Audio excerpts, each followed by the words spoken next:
স্বপ্ন মানুষ আসলে অনেক সময় স্বপ্ন দেখে। আর স্বপ্নের অনেক রকম প্রকারভেদ আছে, অনেক রকম ব্যাখ্যা আছে। বেশিরভাগ সময় মানুষ অর্থহীন স্বপ্নই বেশি দেখে থাকে, অর্থাৎ যদি কোনো মানুষের ঘুম ক্লিয়ার না হয়, আবছা আবছা ঘুম হয়, তখন সে বিভিন্ন রকম জিনিস স্বপ্ন দেখে থাকে।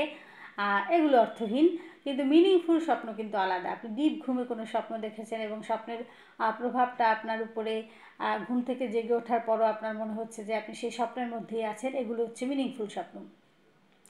বা আপনি কোনো মানসিক চাপে আছেন, তখন যদি আপনি ডিপ ঘুমে কোনো স্বপ্ন দেখেন, সেটা হচ্ছে মিনিংফুল স্বপ্ন। এখন এই মিনিংফুল স্বপ্ন কোনটা এবং কোন স্বপ্ন আপনি কাউকে কিছু বলতে পারবেন না, স্বপ্নটা দেখেছেন, স্বপ্নটা নিজের কাছেই রাখবেন।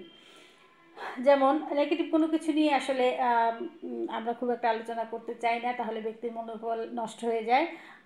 আর জীবন মানেই সংগ্রাম, ব্যক্তি যতক্ষণ জীবিত থাকবে ততক্ষণ সে সংগ্রাম করবে, এটাই নিয়ম।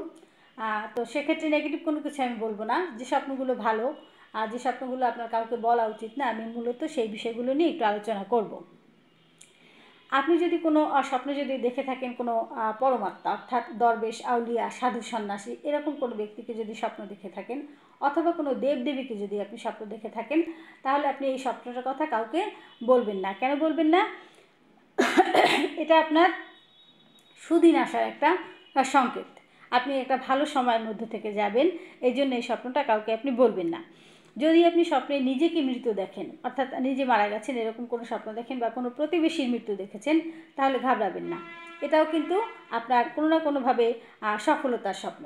এই স্বপ্নটা দেখলে আপনি সফলতা আপনার সামনে আছে, আপনি হয়তো বা কোনো কিছুর জন্য স্ট্রাগল করতেছিলেন, এই সফলতাটা এখন আসবে, সেই সংকেতটা আপনি পেয়ে গেছেন।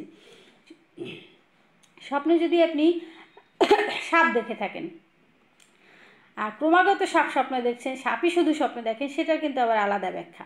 সাপ আপনি হঠাৎ করে দেখছেন, তাহলে হচ্ছে এটা সম্পদ বৃদ্ধি, বংশবৃদ্ধি, এবং সোনালি বা সাদা রঙের সাপ যদি বেশি দেখেন, তাহলেও কিন্তু সবচেয়ে বেশি শুভ। আপনার সম্পদ অর্জন বা অপ্রত্যাশিতভাবে কোনো জায়গা থেকে আপনার টাকা পয়সা আসবে, এটা আপনার এই স্বপ্নটার ব্যাখ্যাটা হচ্ছে এইরকম। মাছ, আপনি যদি মাছ স্বপ্ন দেখে থাকেন, মাছ আপনি ক্রমাগতভাবে দেখছেনই মাছই শুধু দেখছেন, তাহলে কিন্তু আবার তার আলাদা ব্যাখ্যা। কিন্তু হঠাৎ আপনি কখনো মাছ স্বপ্ন দেখলেন, সেটা কিন্তু আপনার আর্থিক উন্নতি নির্দেশ করে থাকে।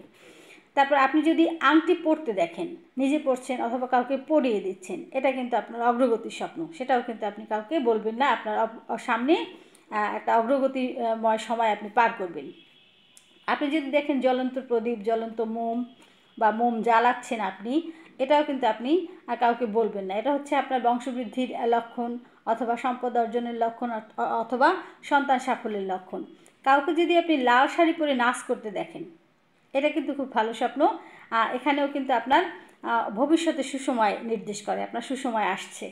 তারপর আপনি যদি মৌচাক দেখেন, তাহলে মৌচাক স্বপ্নে দেখাও কিন্তু আপনার জন্য একটা অত্যন্ত ভালো একটা লক্ষণ। আপনার সম্পদ অর্জন হবে, উজ্জ্বল ভবিষ্যৎ হবে, এবং বিশেষ করে ব্যবসা যারা করছেন তাদের জন্য এই স্বপ্নটা খুবই শুভ। আপনি যদি নিজেকে উঁচুতে উঠতে দেখেন, আপনি সিঁড়ি বেয়ে উঠছেন, অথবা আপনি গাছে আছেন, অথবা আপনি আকাশে উঠছেন, এই স্বপ্নটা অত্যন্ত শুভ। আপনার সামনে অগ্রগতি আসছে। তো স্বপ্ন কিন্তু চেতন এবং অবচেতন দুই রকম মুডে হয়। আপনি অবচেতন মানে আমরা যাই দেখি বা যেটা নিয়ে ভাবি, সেটা কখনো কখনো আমাদের কাছে স্বপ্ন হয়ে ধরা যায়, কিন্তু সব স্বপ্ন মিনিংফুল হয় না। তো আপনি ভালো থাকেন এবং আপনার স্বপ্ন শুভ হোক। ধন্যবাদ সকলকে।